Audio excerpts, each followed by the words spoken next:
to call my clients that wanted to refi, and they're, you know, they said, oh, I'm going to get the higher rate. But then again, you have until November 9th is the cutoff to lock the rates without the adverse fee of 0.5% from Fannie Mae. So after that, we're SOL, because that's either you pay that 0.5 point or it's going to be added to your rate. It's an adjustment. So who's imposing it? Who's imposing it, Dianne? Fannie Mae. It came out about 3 months ago, and they want to implement it. It came out about 4 months ago. They were implementing it in September, and all the mortgage bankers were lobbying, saying that, wait a minute, you know. So if you just Google it, you said adverse fee, okay, it will come up with Fannie Mae. The reason being is that because of COVID, they're saying that they're losing money because some people are in forbearance and they're not paying their mortgages. So now they're penalizing the people that are actually paying the mortgage and raising their rates. You know, it's ridiculous. You know, so we're trying to see, you know, they delayed it. Now they delayed it to December 1st. But the thing is, it is the implementation of that is when you actually sell them the loan. It's not when you close it. So by December 1st, if you're selling them a loan, it takes them 60 days to actually purchase a loan. So from the time that you close your escrow and the time that it gets to Fannie Mae, the 0.5% is already going to kick in. So the lender is going to have to eat it. Okay. So those are the changes. You know, if you guys do not have a home, you're okay. The rates are still low on a purchase. Refis are the one that are getting hit right now. Questions? Okay. Somebody's at the waiting. I know. I'm getting people in. Okay. So shall we get started, or do you guys mind waiting for a few more minutes, or you want to get started? I would say let's get started. It's already past 12. Yeah. Let's get started. So before I show my PowerPoint slides, I just want to say hello to everybody. And I'm Cindy Lee. Crissi, it's a broker associate. You know, Crissi is, you know, waving at you guys. And then Dianne is actually the lender for Finance of America. This is a small group. We are all friends. You know, we all know each other. And then if you have any questions, you know, just, you know, show your hands and then ask the questions. It's a very casual meeting. It's nothing really formal. I just want you to know more information about how to evaluate the multifamily home for today's topic. So let me share the screen. Okay. Can you see the screen? I mean, can you see the PowerPoint? Yes. Okay. If you have any problems, you know, with visual, audio, you know, raise up your hand so at least I know I would stop. I'm actually recording this session, so if you missed anything, you have to leave early. I'm gonna post this video on YouTube and my Facebook page, so you can actually go back. Shit, I just realized something. I gotta fix something.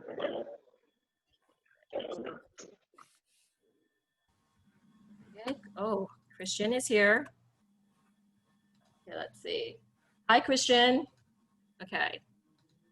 So today we're going to cover a few topics. You know, there are many factors that would affect, you know, in terms of evaluating a multifamily home. So we're going to talk about the loan program. So Diane's going to go first. We're going to talk about some location, property features, community information, rent control. And then the last part, of course, profitability. I'm going to show you some math formulas and how to determine whether that property is actually worth buying. So, okay. Dianne, these are the frequently asked questions, you know, from a lot of my clients. It's like, they always ask, can I use, you know, future rental income to qualify for the loan? So Dianne, please explain. Okay, so you're looking at a property. That's what the question is, right? So these are somebody that's looking at a home, correct? A duplex, a triplex, a fourplex. You know. All right. If you do not have a property, okay, and you're buying a 2-unit, let's say you're buying a 2-unit, yes, the income of the second unit, you have to occupy the other units. Income of the second unit will be used to qualify for a mortgage. Whatever is the market rent, they take 75% of that. 75% only because they take 25% for the vacancy factor. So if the rent is 1,000, okay, which is the market rate of that second unit, they will only take 750. They will add that to your income, and that would help you qualify. Okay. So Anybody? vacancy factor is just in case a unit is empty for a month during the year. So that's the 25%. That's right. That's right. That's right. Yeah. And how do they set the value of the rent? Well, most of the time, whatever is existing sometimes. Okay, so if it's occupied, they will ask for a copy of the rental agreement. If it's not occupied, okay, get a copy of the rental agreement, plus sometimes the lender will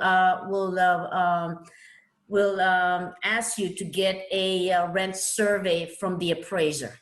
So the appraiser goes into the property, inspect for, do an inspection of the value, okay, or whatever your purchase price is, and then will include a rent survey for the second unit if you do not have, if it's vacant. If it's not vacant, okay, most of the time I will ask if there's any rent control, okay, because they will know that. So sometimes, you know, it's vacant, for example, and then the rent is higher, which will help our borrower to qualify. Or sometimes there's a rent right now that's less, and we needed a higher rent. So sometimes you could, you know, tell the appraiser, hey, you know, the rent is now $1,500. So it, you know, but then we have to justify it. So it's a case to case basis, depending on, again, they do a rent survey first. The appraiser has to put that in the report.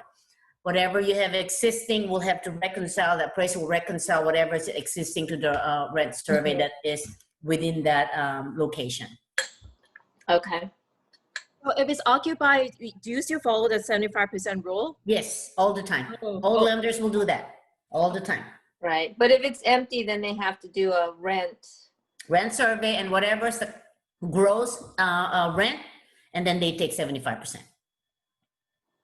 Mm-hmm. So that is, okay, I gotta explain that to you. That is on conventional loan most of the time, because FHA sometimes will give you up to 85%, and we'll go to that later, because FHA is a little complicated when it comes to a 3 to 4 units, okay? So I'll explain that later. Okay.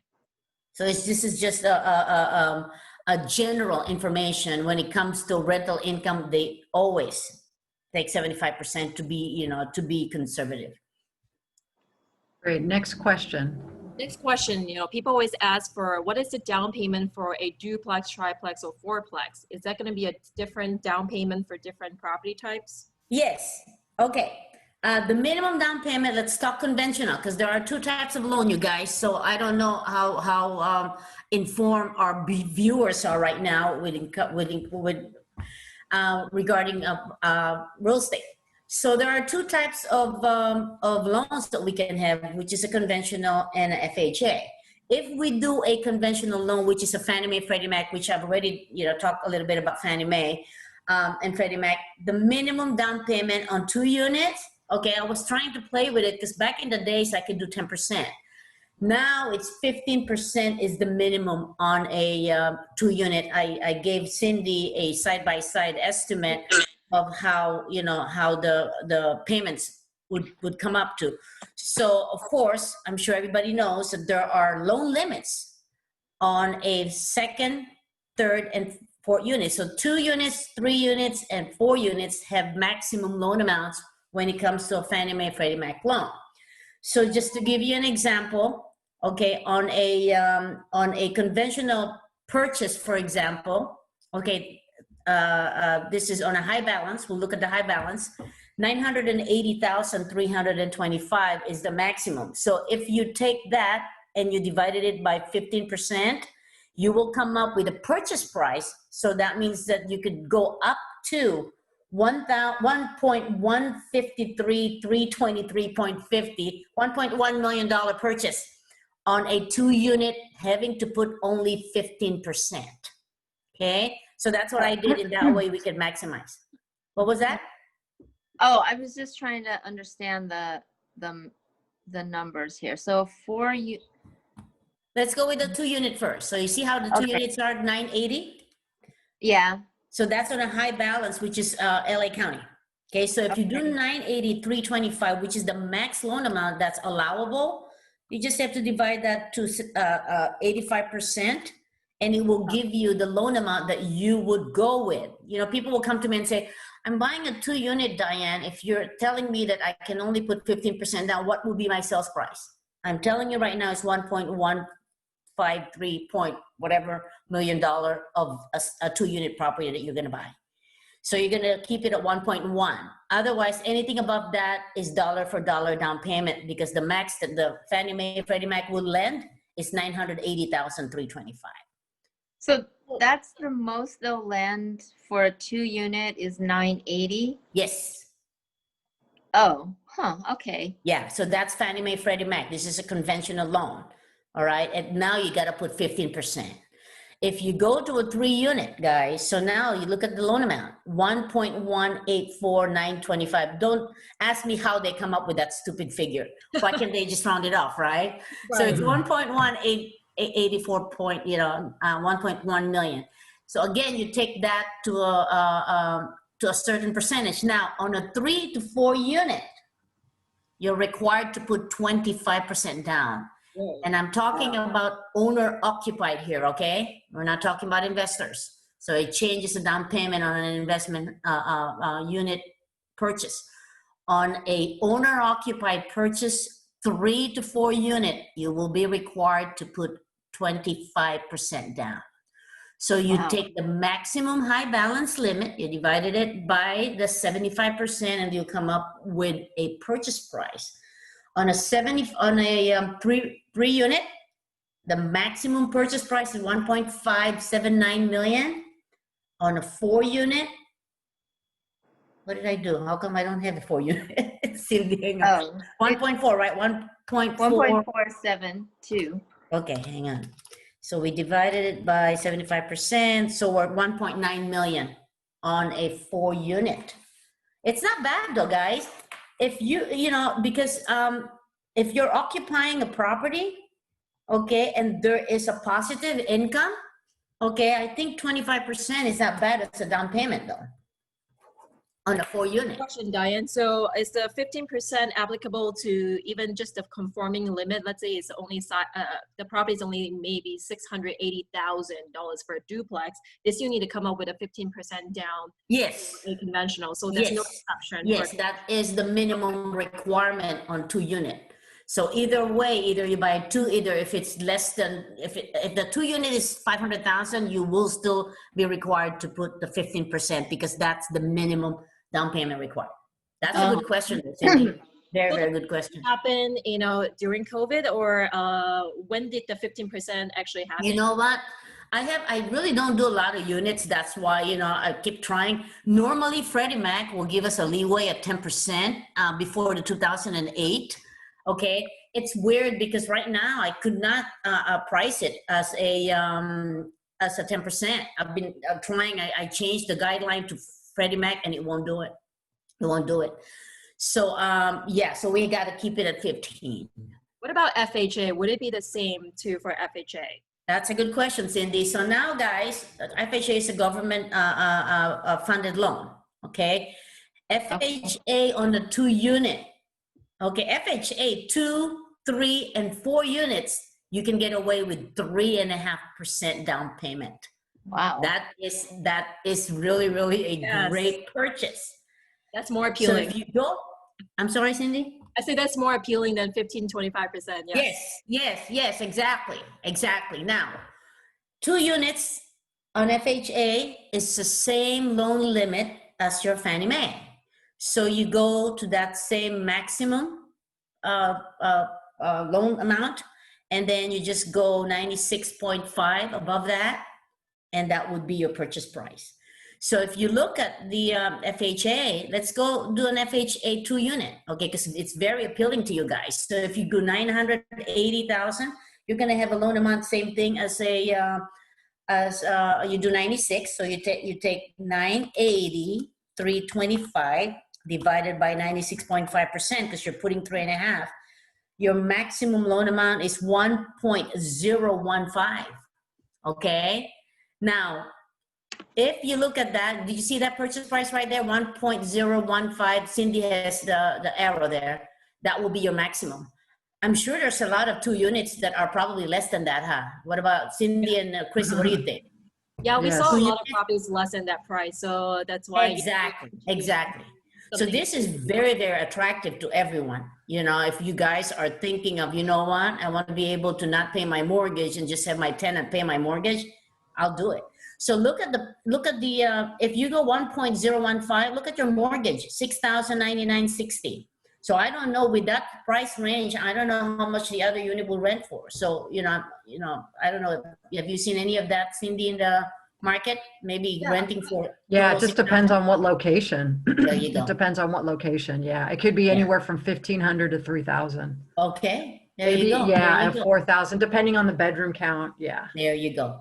Yeah, so this is very creative. Remember, 3.5%, you can't beat it. I have a client a long time ago purchased a 4-unit complex in Santa Clarita, and these are 4 units, but it looks like cottages because it's way out in Acton or something.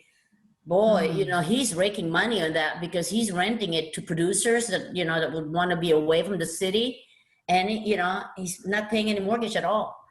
So it's still worth looking into. You know, if you guys are looking into, if you're renting right now and you're paying $3,500, I would consider really a 2-unit. Okay, that would be a good investment for you guys. So now, if you go 3 units, remember I told you there's a little complication with FHA with 3 to 4 unit. You could get away with 3.5%. The only thing that you're going to have to make sure of, okay, you might want to take notes on this. If you do a 3-unit or 4-unit FHA, you're allowed to do 3.5% down payment. So Cindy, can you go to that? I want to see the payments on 3-unit on the maximum payment. We can't split it. Huh? I think it's side by side. How much is that? 7,000? Yeah, On the 7,000. 3-unit. Okay.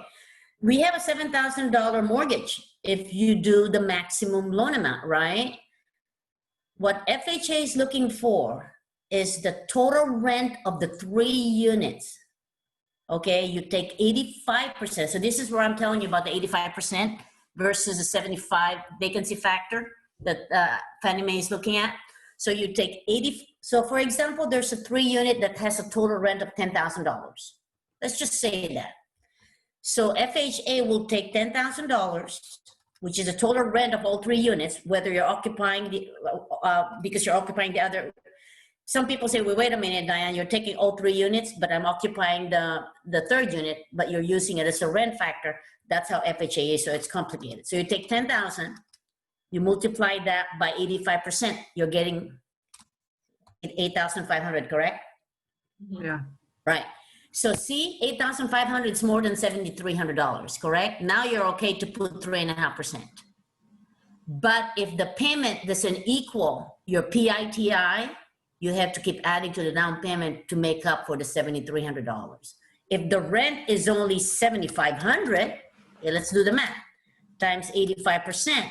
That means FHA is only going to use $6,300 for rent income, and it's less than $7,300. Now you have to add to the down payment in order for you to meet the $6,300. That's only on a 3 to 4 unit. So people, a lot of lenders will make a mistake on this one, though. If you're not used to doing FHA loans, and you know, this is how I started learning FHA back in '89, and the same guideline applies today. So you got to look at the rental income on a 3 to 4 unit. They have to be able to comply with 85% of the total rent to equal the PITI. Any questions? Dianne, how does PMI come in, or where does PMI come in? Oh, the PMI is included in the payment. So PMI on FHA, that's a good question though. FHA, people are upset with FHA because the government, will stab you right, left, middle, down below, whatever, right? Many different ways. FHA charges you 2 mortgage insurances. That's a very, very good question. What they do is this. Oh, wow. Okay. Yeah. Okay. So let's go to the FHA. Let's go to the 1 unit, which is the 1 point. I think we have that's a 2 unit already, right, Cindy? Yeah, that's a 2 unit. Okay. So let's look at the 2 unit. Remember how I said the purchase price is 1.015, and then what they do is they take 96.5%. So you take the down payment. Now you have a base loan amount. Okay, did you notice that the loan amount here is $997,479, right?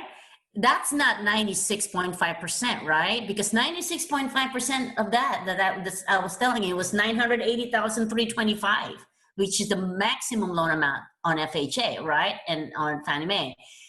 The difference of $17,000, okay, is what you call a mortgage insurance premium that FHA is charging.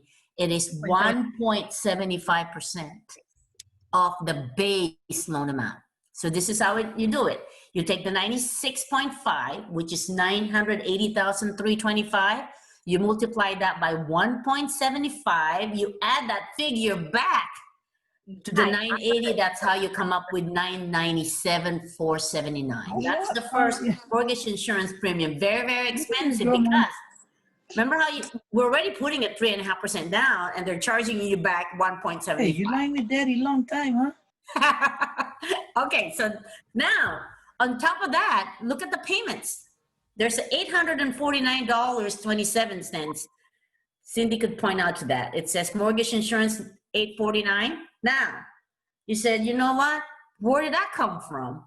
Well, any loan that's below 20% down payment requires mortgage insurance, and that's how FHA is going to charge you another mortgage insurance monthly, and that's based, because these are units, 1.05%, okay, of your base loan amount. Okay, multiply by 1.05, that's how they got the $849.47. So in reality, they're charging you 1.75 plus another 1.05. They're already charging you 2.8 total on mortgage insurance. And when you're putting a down payment of 3.5. Now, mortgage insurance and FHA, you're not gonna get away with it at all. Even if you have equity in a house, even if you have, 80%, 75% equity, you have to get out of the FHA and convert it to a conventional if you wanna save that $849.27. Now, you ask me, what happened to the $17,000 that they just added to my loan amount, which is the premium, right? You're not getting it, you're keeping it. Mortgage insurance premium back in the days before 2008, before the fall of real estate, they get prorated. They give it back to you. So for example, you have an FHA loan now before 2008 and you want to refi to a conventional, they give you 80% of that 17,000. It's like an insurance premium. They prorate it. Now, you're not getting it. They keep the whole thing. Oh. That's ridiculous. They keep the whole thing. So that money that is in that they just finance, it's their money. You're not getting any of it. Right. So they just charge you the fee up front. Is that amortized over the life of the loan though? Well, That's yes, amortized? it is. Well, yes, it is going to be, it's part of your note. So your note is going to show 997,479, which is amortized for 30 years. Right. And then we pay interest on it. Of course. I know. That's a double whammy because again, who would lend you 3.5% on $1 million property, right? So that's how the government actually, is trying, it's weird because this is supposed to be for a first-time buyer, and most of them, you have to be helping the first-time home buyer, right? This is mostly a special, loan for them. But, our government is like this. Yeah. So let me make sure. So when you do the FHA, they charge you the premium, which is a percentage it's a percentage of the loan amount. So they add that to the loan amount. Then in addition to that, you have to pay PMI for the life of the loan. Yes, until you get out of the FHA loan. Yes. Right. So then you have to refinance at some point when you're 15%. When you have 15% equity, then you can refinance. Yes, exactly. Okay. Yeah. Okay, so I know we're kind of getting into the weeds, you guys, so just hang with us. Anything that you get approved for, Diane will kind of walk you through some of these details, but it's definitely a lot of detail right now. Yeah.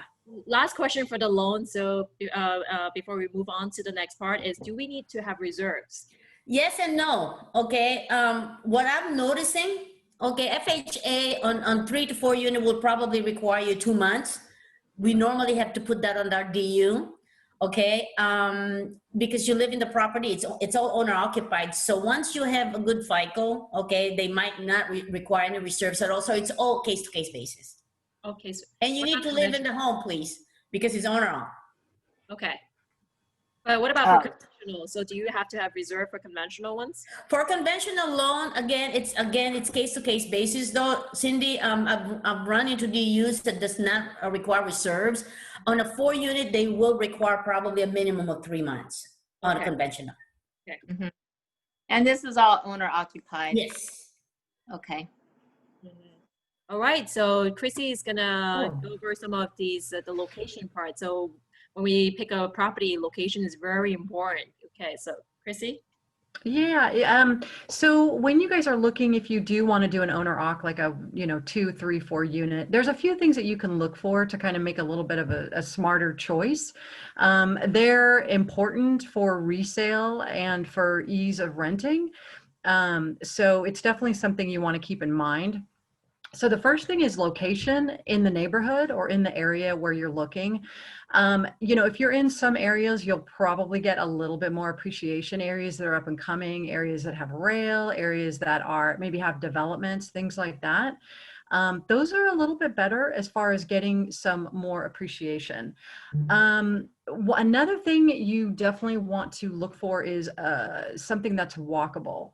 Because what happens is when people are renting out units, and especially younger folks, if you're over 50, it's a different story, but a lot of people want to be able to walk to restaurants, walk to grocery stores, walk to dry cleaning, what have you. So getting something that's close to some of those amenities is going to make it easier to rent out your place. So those are kind of two things that you want to keep in mind. And in LA City, and now we have rent control across, and we'll talk about rent control more later, but LA City is actually pretty strict in regards to rent control. So that's something that you definitely want to keep in mind as far as location, if you're going to be in LA City, or if maybe you're going to be in LA unincorporated areas. There's some differences as far as that goes. So location is kind of key. So walkable, making sure that it's close to things. Zoning is another thing. So most of the units are in a zoning R2, R3, R4, and that basically means multifamily housing. In Los Angeles, and especially in the 70s, there was a lot of down zoning. So a lot of neighborhoods were converted back into single family, and there's a lot of single family SFR R1 zoning across LA. And I just want to recommend, if you can, when you're looking and you find a property, if you could stay, and you're not really going to know this except for all the single families in a neighborhood. So a lot of times you'll see is a single family area, and then on the main street, there'll be a lot of duplexes, triplexes. So the zoning will kind of fall in some of the outer edges. And so it's something to consider, because the single family areas tend to be a little bit nicer. So when you're in an area where there's a lot of multi-units, a lot of apartments, it's a lot more dense. There's a lot more noise. There's a lot more cars being parked out in front. So the closer you can be to a single family area, I think is better. And especially for resale as well. And then people that are living there don't feel like they're living in a rental area. They feel like they're kind of in a nice neighborhood. They can go for walks and things like that. So that's something to keep in mind.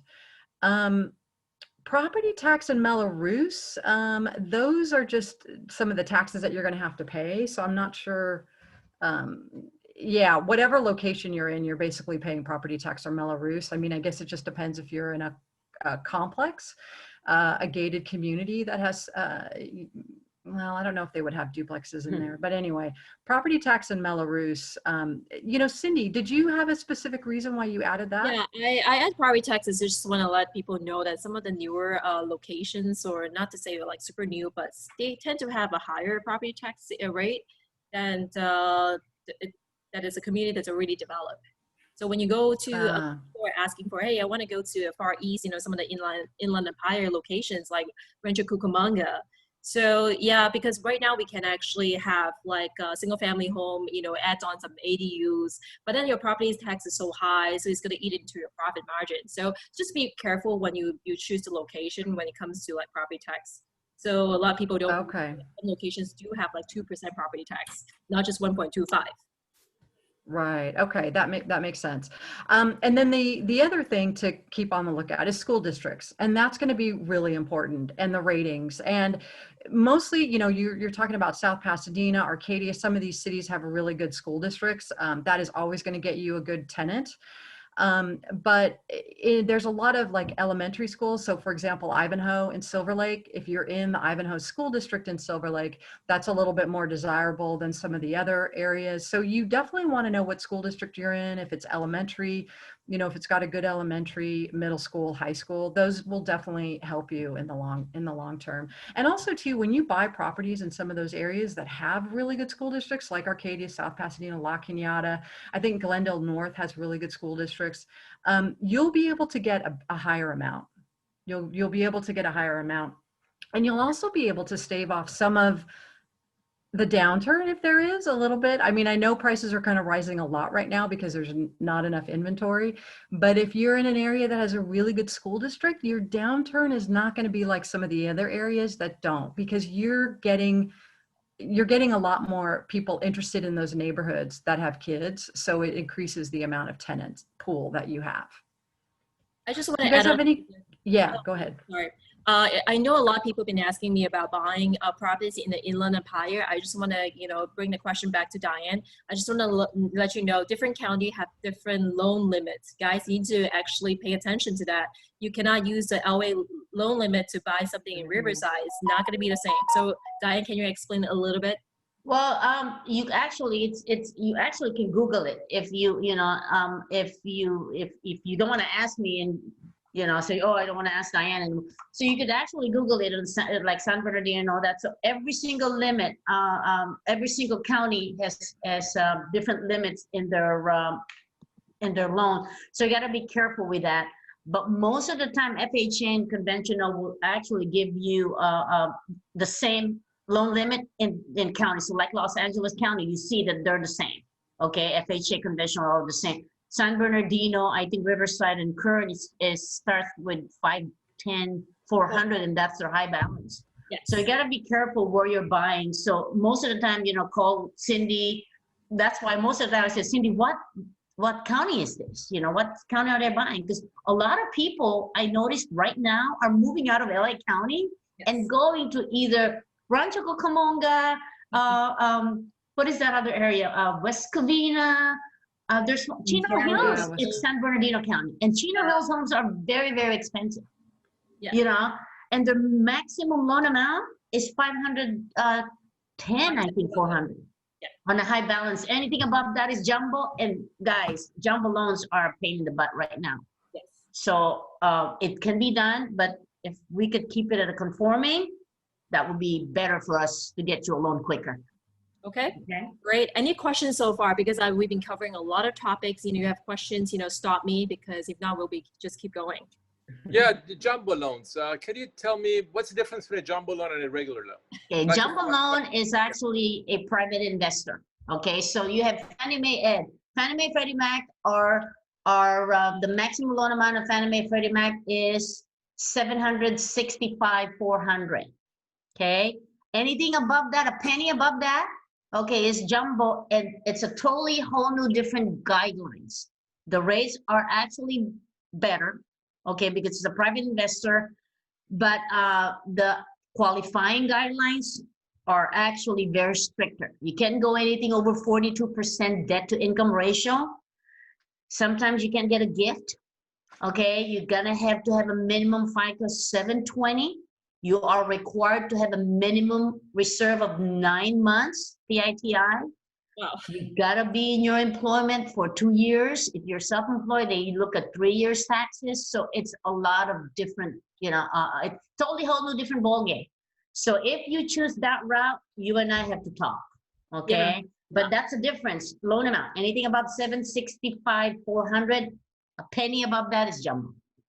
Okay, so just to let you know that I have incorporated a lot of links in this presentation. So if you need the PowerPoint slides, just email me so you can click on the links, and then it will bring you to the websites to give you more ideas on what I'm talking about, or even some of the school ratings, it brings you a different website. Okay, so just to let you know. Okay, let's move on to the next topic, which is property features. What is more desirable? Okay. Yeah, Chrissy. So yeah, so property features. Yeah, a lot of people would ask me, should I buy a fixer versus a remodel? Of course, we always like value add. You know, Chrissy is always in love with value adding properties instead of just a remodel home. Right. So I think, if you guys can, and I think a lot of times when people buy property, they're putting everything they have into the down payment. If there's a way, if there's some money that you have set aside that you can do some of the work, you're going to be in a better situation. The reason is everybody wants a remodeled home. And a lot of it has to do with the fact that all the money they have is going into the down payment and the closing costs. So if you're able to fix a property up, that's going to help you a lot. When a property is completely redone, not only are you paying the most for that property, you're competing with a lot of other people that want a completely redone property. So if you can find something that needs a kitchen to be updated, needs bathrooms to be updated, even paint and carpet, you're going to be in a little bit better position, and you're going to have a little bit of fewer people that you're going to be competing with, but you're not going to be maxed out as far as price, because there is a limit. I did put up here, as far as property features, studio in a 1-bedroom versus a 2-bedroom. So I think in the past, I used to always recommend people, if you can find 2 bedrooms, the price is a little bit higher, right? If you get a 3-plex and they're all 2 bedrooms, that would be great. When you have 2-bedroom units, you tend to have tenants that stay longer. And in some cases, that's more ideal for some people. They don't want a lot of turnover. When you have studios and 1-bedrooms, you tend to have a lot more transitional types, people that are, for whatever reason, they just are not as long. They don't typically stay as long as a 2-bedroom. So it's something to think about. I think in LA City, getting studios and 1-bedrooms is a little bit less expensive, but because rent control is so strict, it's not necessarily a bad thing. I'm starting to change my tune, but again, it's going to depend. If you want people that are going to be in there and you don't have to deal with it every other year, then 2 bedrooms or 3 bedrooms might be the way to go. Yeah, 2-bedroom rents tend to be higher. So if you're looking for better rents, 2-bedroom usually is better. Okay, continue on. So it's always better off to have a separate, gas meter, electric meter, so that, they have their own bills to taking care of. You don't need to split the bills with them. So it's hard to do the math sometimes. Who's going to pay more? It was, then we're coming down to some of the apartment calculations based on the square footage. Then you're going to divide the cost of the utilities. And lot size, lot size is very important when it comes One thing, if I could say something about the separate electricity and gas. So in rent control in LA City, if you as a landlord are paying both electricity and gas, you can increase 5% every year, the rent. If you're just paying one, electric or gas, then you can increase it 4% a year. If you're paying none of them, then you're maxed out at 3% a year. So it's something to think about. Obviously it's not a win-win either way. But if you want to get away from having lower expenses, if you want lower expenses, then getting something with separate meters is definitely ideal.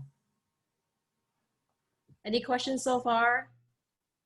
Okay, and lot size, I'm actually paying a lot of attention to lot size and detached garages because, with the new ADU laws, people can actually add on, ADUs in the backyard. If it has a detached garage, you can actually convert the detached garage into an ADU. Even though it's already zoned R2, you still can actually add another unit to your backyard. You have the lot size. So this is something to consider. So, and then also the location of your lot. Some people prefer the corner lot when it comes to ADU because, you have a separate access, for your tenant or different units, tenant. Okay, and then Crissi, separate outdoor spaces is a plus. Yeah, you can get a little bit higher rent if you have a separate outdoor space. I mean, a lot of people do want to see that, and so it's something to think about if you can maybe separate the backyard or something like that, where people have a little bit more privacy. People like to have their own patios.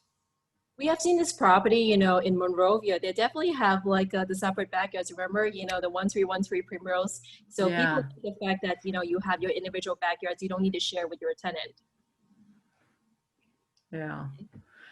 And then detached garage is really about the ADU. If you want to add an accessory dwelling unit, that's something that's very popular right now. A lot of people are doing that. It doesn't matter if you're in R1 single family zoning, you can still add an ADU. So getting a detached garage, I guess, and Diane might be able to speak to this more, a detached garage is a little bit better for a loan, right? With an ADU versus an attached. I think there is a little bit of a difference, right? Well, yes and no. Are you talking about as far as value? To value No, the as far as property? the loan requirements, I thought there was a difference between getting a loan with an attached versus a not attached garage. Well, I've never seen any difference though because of the garage and the Okay. garage. So I have one right now that is a detached garage on Hoover in LA, and it's converted. Okay, Okay. they just did not give a value. It was converted into a guest unit, but not an ADU, just a guest unit, for recreation. And the appraiser came back, did not want it reconverted. Okay, just said that it was done in a workmanlike manner, and we got it appraised at value. So again, a Okay. garage is considered as a garage, not unless it's permitted, because you could convert a garage and have a permit on an ADU, right? And now you could, sometimes they will give value to that as an ADU with only if you have a carport, because you have to permit it. Okay, so Okay. that would add value to the property. Do people know what ADU is? Do you have any questions about what ADU is? Because I don't want to throw in the abbreviation and nobody knows what I'm talking about. ADU is actually the accessory dwelling. It's like your granny flats or casitas, whatever ways you call it. It's another housing unit in your backyard. I'm not sure I understand. Is an Okay. ADU basically a converted garage and apartment? Or you can do a ground up Pretty too. much. You're Yeah. gonna do a That's ground- one way. Yeah, that's one way to do it. So- Just a, Oh, so what is considered a guest? Because you said that it was a guest, like suite. Does that mean it's not permitted? It's not. Are you talking about the one that I'm doing a loan for right now, right? Yeah. I You said yes. there was a It's- guest dwelling, but Yes. so it that's is- not a permitted No, dwelling. it's not a Okay. permitted dwelling. It's just a recreation. It has a couch with a sink, like people could, probably play games or something in there.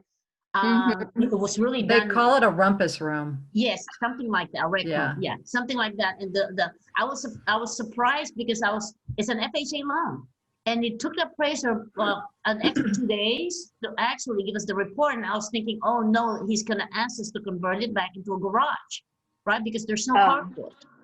So then he came back and said that it was done in a workmanlike manner, and they did not give value. Okay, so that home did not have a garage at all, but then the value, it did not affect the value of the home. So we were afraid that they're gonna cut it, but they did. So, and it's, and according to the listing agent, somebody actually, probably put the couch, probably a converted bed. I don't know, somebody's probably lives there, but who knows, right? Diane, I have a question for you because when it comes to FHA loan, if the garage is converted without a permit, it has a bathroom, it has a kitchen. So how is it going to affect the loan for FHA? Okay, the kitchen is something. Remember how I told you this property did not just have a sink. Once you have a kitchen and there's a hookup for the gas, that's a no-no for FHA. What they're going to do is have that capped. If there's a gas that's going into that garage and it's illegal, right? You have to cap it. If there's a bathroom, okay, the problem is when I used to do the converted garage, because I do a lot of loans in the valley, and most of the garages in the San Fernando Valley are converted into a guest unit with a bathroom.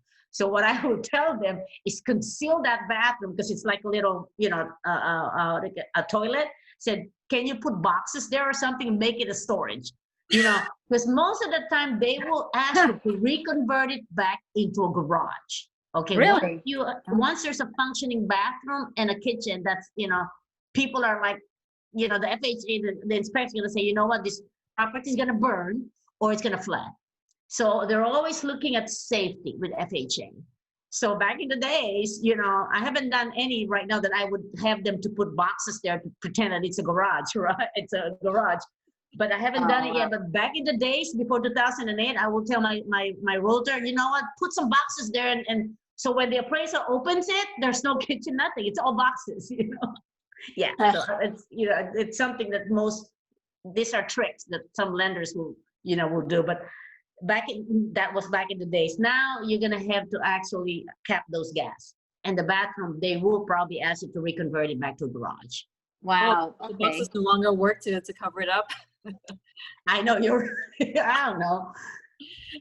All right. But then if you did buy something like that, then you could always apply for the permit to like Yes, actually. yes, of course put you it can. The up. problem is, remember, Connie, you have to close the loan too, right? So Yeah. sometimes some of the agents, well, this particular loan that I'm doing right now, when they wrote the offer, you will not believe this, the offer actually says, my realtor actually wrote it there, the garage to be converted back to a garage. Oh. The seller actually agreed to it, okay? But then when the appraiser came in, they didn't have to do it. So now the sellers, are happy because they didn't have to reconvert it back to a garage. Oh, wow. Okay. So the sellers agreed to convert it. Yes.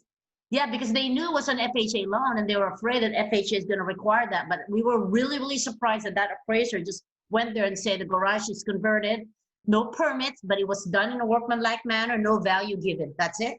We were like, Wow, oops. that was lucky. Yeah. So they're just getting some money back, outside of escrow, whatever they want to do with that, because they calculated about $15,000 to convert it back to a garage. Okay. Okay. So let's move on. That was a really good question. And I always recommend, if you have a duplex, triplex, or whatever, put a washer and dryer hookup if it's possible in all units. Because of COVID, a lot of people are looking for their own washer and dryer. That would totally add the value of the rent, Okay, so let's move on to the next. Let me just mention about parking. It's really important that there's some kind of street parking if you don't have enough parking in the back, because that will definitely affect your rents. You can think about Beechwood Canyon. Beechwood Canyon has absolutely no street parking, and so rents are not quite what you would think they would be. So definitely keep that in mind. You want to make sure that there's plenty of parking for guests as well on some street nearby. Yeah, always drive by, at different times to check whether parking is going to be an issue. Okay, community information, we're just going to quickly go over some of the stuff, So when we look at any like multifamily properties, no matter a duplex, a triplex, fourplex, or even bigger than that, like a commercial apartment buildings. So we always want to look at the job growth, any job coming into the market, into that area. So you don't want to be in a location where people are moving out, and then who are you going to rent it to? That's going to be a problem. And population growth, do you have more people giving birth, or you have more people relocating, moving into that area? So that will actually determine whether that is actually a good investment. I know you're going to be living in one side, but who knows? You still want to rent out other units. You don't want it to sit vacant for a long time, because that is not a popular location for rental. Transportation, it's always, like Crissi says, always better to be closer to the rail, the metro, the bus, street parking is sufficient, for your gas, those are some features. Demographics, a lot of times you can go to different websites to check, what kind of population is in that area, the educational level, what kind of jobs, are they blue collar, white collar, you can check it out and see. Some people will have actually very specific requests. And I want to rent out my unit to young professionals. I'm like, okay. So then you have to, I guess, pay attention to where the young professional want to live, rather than just looking at the price tag. And crime, sometimes pay attention to the graffitis, what kind of, you can also go on. Let me speak to that, because I put that information in there, but I want to back up for a second. If there's one thing that you guys take away from this today, I want you to know that wherever you buy property, you need to make sure that there's industry coming or there's industry growing in that area. That is the main reason why people move to any location. It's because of the jobs. So that's really important. In Los Angeles, we have the first and second largest port, Long Beach and LA. We have finance industry here. We have entertainment, we have a burgeoning content and tech. That's why prices are so high in Los Angeles, and the incomes are higher as a result. So that's something to think about. No matter where you buy property, make sure that there's jobs coming and it's growing in that area. The second thing about population growth in Los Angeles, if you look at our population, most of it's coming from natural birth. That's just people having kids. And there's a difference between that and people relocating to an area. We do get people that relocate to LA, but most of our population growth is just coming because of the numbers of people here and that people are having families, basically. I want to speak about the crime as well. You know, you see graffiti art, and that's one thing, and murals and things like that. That's not what I'm talking about. I'm talking more about tagging. So when you see tagging in a community, that is not where you want to be. That means that there's probably drug activity, there's gangs. Yes. So I would just encourage you to kind of keep an eye out. If you cross a busy street and you're looking at properties, and once you cross that street, you start seeing tagging and things like that, you don't want to be in that area. You also do want to keep an eye out for liquor stores. If there's a lot of liquor stores in an area, that's another thing. You don't really want to be close to a liquor store. Convenience store is a little different. And I think liquor stores are kind of on their way out. And then the other thing, I would look at parks. And I would just kind of get a sense of who's in the parks, who's hanging out, what, you know, who shows up. I think those are some of the things that you can do to kind of get a sense of what the crime is. You can also go on LAPD's website, and they have all kinds of crime stats. But to be honest, when you go there, you can see there's so much crime in LA. It's like, that is a harder way to gauge if your area is good or bad. So look for those signs. Yeah, in terms of crime, I know a lot of my friends actually install the app Citizen. So, you know, but I don't have that app because that app is just gonna basically notify you every second, every minute, you know, because you're in the city. So basically I attach a lot of links in this presentation. You're going to click on it, it'll bring you to the website and tells you about, you know, what kind of crime rate and what's the safest area. But like Crissi says, you know, look for some signs, you know, or even some homeless locations, you know, go there at 9 or 8 p.m. at night and see what kind of activities. Do you feel comfortable, you know, living in that location? You know, do you think your tenant will be comfortable in those kind of locations? I'm trying to rush this because we don't have a lot of time. So if you have any questions, you know, feel free to actually contact Crissi and I to have a one-on-one to talk more about certain topics, because each of this topic can be its own presentation. So we don't have, this is just a brief overview. And then the next one, I think a lot of people have concern is what's going to happen with the COVID-19 and rent control. What about the temporary eviction moratorium? How is it going to affect the landlord? I think this is a very a popular topic nowadays, because a lot of landlords are actually having concern. What if I put in the wrong tenant? How do I collect my rent and how do I kick them out? So I'm just going to briefly go over some of the rent control bills that actually passed. The first one, the California statewide rent control, AB 1482, it passed last year. So basically, if the city, you know, does not have any rent control, so then the property may fall under this California statewide rent control if this building is built in the past, you know, 15 years.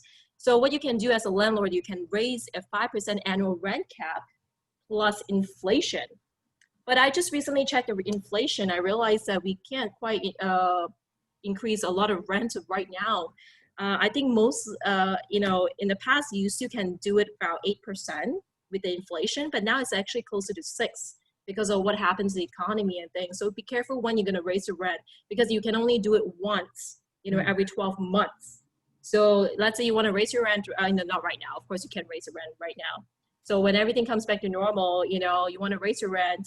If the inflation rate is still pretty low, so you may reconsider when you want to do that, you know, so that you would, you know, get the most out of it if you want to raise the rent. City rent control, you know, a lot of cities actually have their own rent control ordinance. So pay attention to where you live, where you buy. Some of the basic cities that actually have rent control, for instance, Beverly Hills, you know, LA, Santa Monica, West Hollywood, you know, those kind of locations have very tight rent control.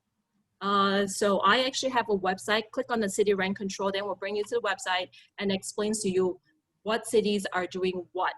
Like Crissi was saying, if you charge utilities, then you cannot raise more than 3% in LA, unincorporated LA. And then if you pay for utilities, you can charge up to like 4%.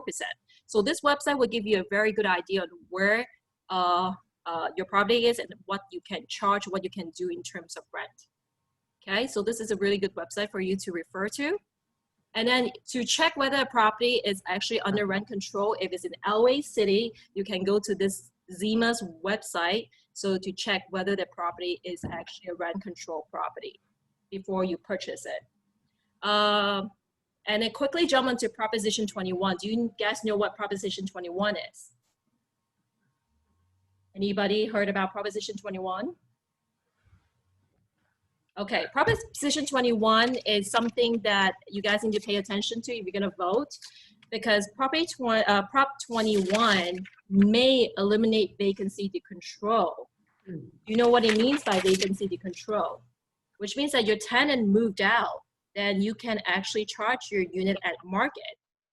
But without this vacancy decontrol, so then you will have a cap on how much you could actually raise your rent after your tenant move out. So this is what the Proposition 21 is about. So it may eliminate the vacancy decontrol.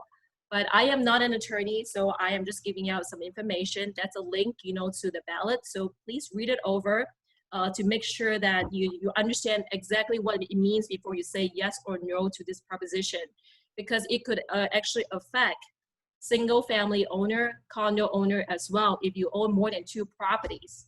So really, really pay attention. So no, we are recommending a no on 21. Yes, we are recommending no, because if you guys want to be landlord, you want to own a duplex, triplex, you know, you don't want to have a lot of controls over what you can do or cannot do to your rental unit. And quickly, I'm going to touch over the LA County temporary eviction moratorium. I know that LA County actually extended to November 30th, 2020. So click on the link and get more information. It's getting very, very complicated how to get back your rent, how to kick tenant out. So they have other bills, also AB 3088. Read that, because that will actually, you know, I know Connie, you actually has a property. So be careful, understand the latest bill, the Citra, because it would affect how you can get back your money, how you can send out the 15-day notice. Now it's no longer a 3-day notice, it's actually a 15-day notice. It's quite insane. So you have to follow a particular steps in order to evict someone and small claim someone. All right, please, if you have more questions, we can have a one-on-one to talk about some of these. As I say, I'm not an attorney. I'm not giving out legal advice. Just want you to look it up before you get into anything. Okay, this is obviously my topic, profitability. Numbers. So have you heard of net operating income? Are you familiar with the term NOI? Do you know what cap rate is? So I assume you guys know what cap rate is. Oh, Jeremy, you're muted. Jeremy? I think he's having a conversation with Oh, he's someone. having a conversation? Yeah. Okay. So cash flows, cash and cash return growth rate. So for multifamily, you know, even though it's duplex, you know, depending what is your goal, always need to understand how to calculate the numbers. How do you come up with the net operating income? So the formula is very simple here. You know, you take your gross income, you minus out the vacancy. So vacancy depends on the market. It can be like a 10% or even 3% vacancy. So, and then you minus out all the expenses, like taxes, insurance, utilities, management fee, and repair, so on and so forth, to come up with the NOI. This number is very important to determine your cap rate. The cap rate to know whether this property is actually worth investing, because you don't want something that brings you no money and then you have a super low cap rate unless you have a different purpose. So in general, LA properties, the cap rate, I would say closer to just maybe 4. It's not like a high cap rate location for LA. No. If you want a high cap rate, you have to get out of the city. You have to get out of California sometimes. Yeah, but cap rate is just one of the factors to look at. You know, so to calculate the cap rate, you need to get the net operating income and divide it by the acquisition cost, like the sales price. A lot of people just use the sales price. Let's say you bought a property for, you know, $900,000, and then your net operating income, it's like $36,000 yearly. and then you got it for $900,000. Then it's a 4% cap. It's normal for California. If you want like a 10 cap, a lot of times you need to go like Michigan, because I just came back from Michigan to look at those 10 cap properties. Yes, it does give you 10 cap, but it gives you but it does not give you the kind of appreciation that you're looking for. Because in LA, a lot of times we are looking for some form of appreciation. Cash flow is something that most investor, or even not even investors, as an owner, you want to look at after minus out your debt services, which is your loan, your mortgage. How much cash do you have after that? So to make sure this is a positive cash flow property, so you need to do a little bit of math. So you take the net operating income minus out your mortgage and see where you're at that time. If it's a negative for now, maybe you can consider it if you think that you have confidence that you become a cash positive, property in the future. If not, you really need to think about it. If you're really relying on the cash flow to survive, then you need to look for a cash positive, property. And cash on cash return is a very common term for evaluating property, but it's not the best way to measure whether that property is worth investing, because cash on cash return usually is based on, let's say you put in $100,000 down payment, and then your cash flow is such. It's only good for your first year because your first year you put in a down payment or some other cash that you have to come up with this number. And then for a long-term evaluation, this number may not be that valid because it's actually a pre-tax number. Tax may have some impact on your cash flows. So it may not be the best evaluation, down the road if you're gonna hold this property for 10 years. So I would say that if you wanna look for a long-term return, IRR might be a better formula than cash on cash return. So, but for the first year, you want just to have a quick glance and, oh, my cash on cash return is 10%. Sounds wonderful. But, long run, this is not the best formula to use. Growth rate, a lot of people will ask me, what is the average growth rate for LA properties? I would say maybe a 3-4%. Crissi, do you agree? Yes. Yeah, about 3-4%. So this formula would help you to see, over time, what's the growth rate for this property. So a lot of times people would take the last purchase price and today's value and see, oh, this property actually grew like, 5% over a year, over the 10 years, time period. So then you will see if this is something you want, because growth rate will determine whether your property in the future, if you want to sell, how much appreciation you think you're going to get out of it when you dispose. What's the possible resale value is going to be. So you don't want to buy in a location that has no growth at all, or very, very minimal growth. Like for instance, I went to Detroit. The growth rate for that location may not be as good as Los Angeles. So, but the cap rate is wonderful. It's a 10% cap, but the growth rate, I will not even see like a 4% in some of the Detroit area. So, any questions with the math? This is a very complicated thing. So a lot of people don't like math formula. If you have any questions, raise your hand and ask me. Even I don't know this, okay? Oh, Thank you so much for putting this. I never do this, okay? Thank you. So this is the spreadsheet that we always looked at. This is too complicated. I just want to show you what it is. Yeah. Can I have a question, please? Sorry? Hello? Yes. May I ask you a question? Where do we go to look up these formulas again, if you wanted to look them up again? Oh, the formulas? Which formula are you talking about? The one that we just on the screen, all the different formulas. Oh yeah, I'll give it to you. I'll give you the formulas because, I actually wrote down the formulas on the spreadsheet. So if you need the formulas, you want me to explain how the formula actually means, I can talk to you one-on-one at. Mm-hmm. All right. By the way, guys, I was skeptical about getting onto this webinar because I wasn't sure what I was going to get, but I can see that there's a lot of good value being given. So I appreciate it. I'm an accountant. Good. I'm a CPA, and Cindy knows that. And the questions that I asked are a lot of the questions that our clients ask me.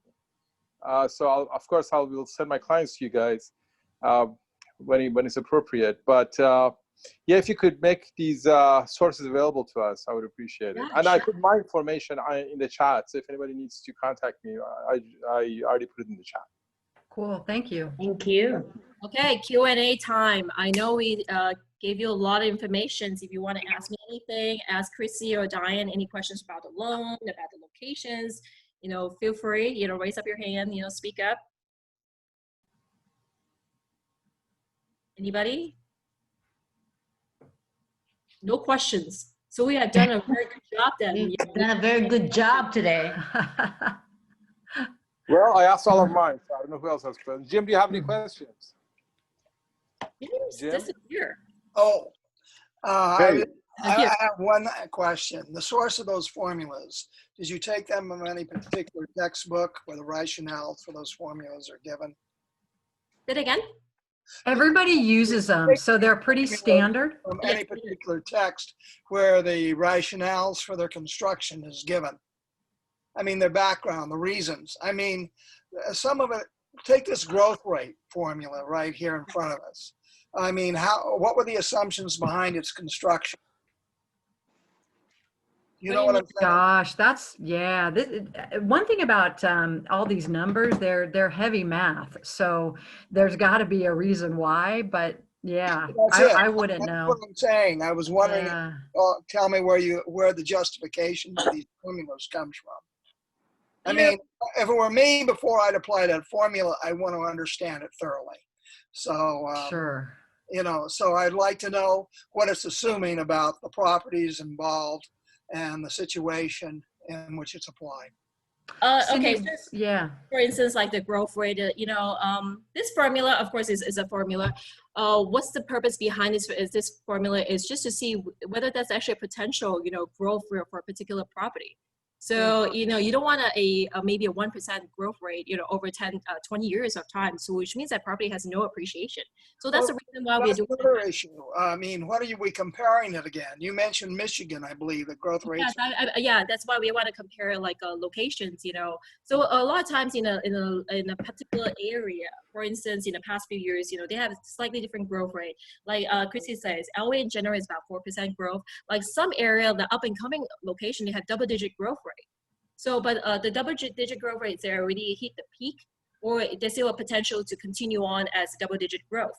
So we will have to do some form of evaluation of that. So we have to take a different market and then comparing, to, that's why when you talk about property evaluation, it's about locations. So is that a good location for you to buy right now? Like yesterday we talked about the port nearest Oxnard, we are hoping that eventually it will grow into double digit, every year. So when we're buying property, we were hoping to get that. Okay, a thing about, say, this formula, just to pick it, since we've been talking about it, where is this information published? Where do we find consistent growth rates, say, constructed from this formula, say, for Santa Monica, Los Angeles, Culver City, San Diego, Del Mar, across California? So some of Collier's has some information that we were looking at. They put out reports. I don't know if they would have Santa Monica, but that is one that does that. CoStar is another one, but they're more open just to commercial brokers. You can go to Investopedia, and that will articulate some of these formulas as well. Yeah, Collier report is a good poster. Most of the commercial brokers would use because it has a lot of apartment informations about the growth rate for certain locations. And then we can also use the past data, because when we look at the sold properties, when we look at certain areas, we just collect a few samples, just for myself, I want to do my own evaluations. Go to the MLS, look at sold properties, and when it was sold, when they first purchased, when they sold, then you kind of gauge that, most of the properties, here 10 years range, they grow about X rate, and you do an average. It's a math, it's statistics. You need to pick your samples, and you can do it. Statistics. I mean, the statistics, the actual application of this formula to the areas we'd be interested in, or even to the areas we're not interested in, just for comparison's sake. Yes. I mean, use this formula. We don't need to know our property or our interested property. We need to know it compared to all the other properties around. So, Cindy, where did you find this formula? Oh, this formula, wow, now you really asked me a question. I don't remember where I found this formula, but I use it very often. Because people always ask me about, what's the growth rate in Las Vegas? What's the growth rate in North Hollywood? People always ask me this. So I always need to do some sample, I'll pick up some samples from the MLS and do some math and say, hey, single family home, two bath, 10 years in the same zip code, same area, it grows X%, over 10 years. So that's the numbers I would always compute for my clients if they have questions like this. So you're saying it's 1% per year in Hollywood or something like No. that? North Hollywood has been like in the past few years, like double-digit growth. Well, let's be clear what we're talking about. When we're talking about growth, are you talking about appreciation? Well, that's another issue, right? No, there. I'm asking Cindy, this formula for growth, is this appreciation or is this Yes, I'm talking. Jeremy, will you mute your audio? Make sure it's all so good. Jeremy, there we go. Yes, I'm talking about appreciation here. Okay, so what I do it manually. I will look at sales 10 years ago and I will look at a 2-bedroom, 1-bath at a certain square footage. And then I'm going to look at where it is today. And then I do the calculations manually every year, adding appreciation. I mean, I'm doing it a little bit different, but you can see how it grows over time. This formula is a little heady, but there's other ways that you can calculate it. Yeah. I do use MLS sold properties, as my sample to predict, and of course the property features as well. So same way like Crissi did, but I just use a formula instead of year by year. Yeah. All right. So any other questions? I know James is an economist, so that's why he definitely would have a lot of questions about the formulas. But we are always free to talk, one-on-one after that. All right. Anything else, people want to know? So I know this is a crazy spreadsheet. I don't think you guys need it.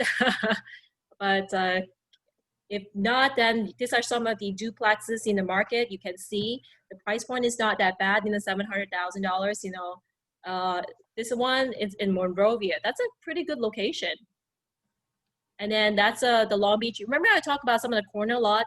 This is actually a pretty appealing for some people who want to build ADU for this corner lot in Long Beach. And then a triplex. Look at the price point. Of course, this is on exposition. This is so close to the exposition line. So people think about it. If you want, you don't want to provide a lot of parking space, and then this is only 15 minutes walk to the train. This is not bad. Current cap rate is pretty bad for this exposition properties, but eventually when you can have a newer tenant or raise the rent or buy out the tenant, this might not be a bad one. So Long Beach, less than 1 million is a 4-plex.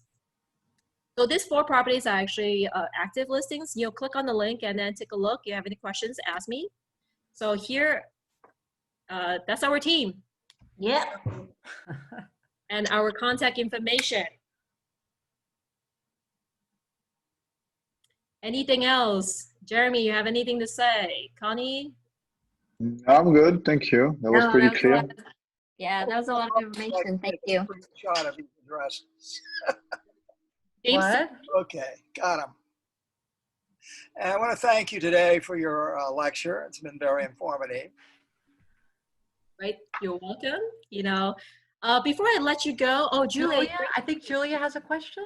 Julia, hey, I think we need to unmute Julia first before she can speak. Julia? Wait, what happened? Julia, she raised her hand, so. I know, but she didn't say anything. All right. Before we let you go, I want to know, what do you want to learn for the next, or know more about for the next topic? Anything else you want to know? Ed, do you want to discuss Hueneme? Oh, Hueneme. Ed, have you disappeared? No, I'm here. Just on mute. Sure. We'll put in a request for more information on all of this and with reference to Hueneme. That's particularly interested. All right. Jim, you're my agent. You don't need to ask. You don't need to ask my permission. Go ahead and do it. Okay. Well, all sources of information need to be considered. Okay, so Jeremy, do you have a specific topic you want us to discuss? No, just let me know, and if I'm available, I'm going to be very happy to join you guys. That was pretty good. That was pretty efficient in a short amount of time. I was a little busy with work, as you could see, but that was pretty good. So thank you for having me. It's recorded, so you can go back and look at some of these formulas. I'm going to send you the spreadsheets not spreadsheet, Great. the The PowerPoint. video? And Okay. Connie, any topics you want to know? No, I'd like to look at the formulas in the spreadsheets, especially the ones, well, the ones that you presented, yeah, and then also the loan information that Dianne presented. Right. Those are very important. Jasmine, anything you want to learn or want to know? Okay, she's gone. So anyways, thank you everyone for today's seminar. I'm so happy to see everybody's faces, except for some, they're hiding behind the scene. So Thank we you. do it Appreciate it. once a month, we need to come up with a better topic next time. So you have any suggestions, feel free to email us. So this is our contact information. So email us or call us. All right. So I will see you hopefully next month. Okay. Thanks, guys. Thank you. Send us a reminder, please, about next month. I would appreciate it. All right. Okay, thank you. Have a good weekend. Bye, guys. Thank you. Bye. Thanks, everybody. Thank you. Bye. Bye. All right, where is it? No, exit. This is out. Exit.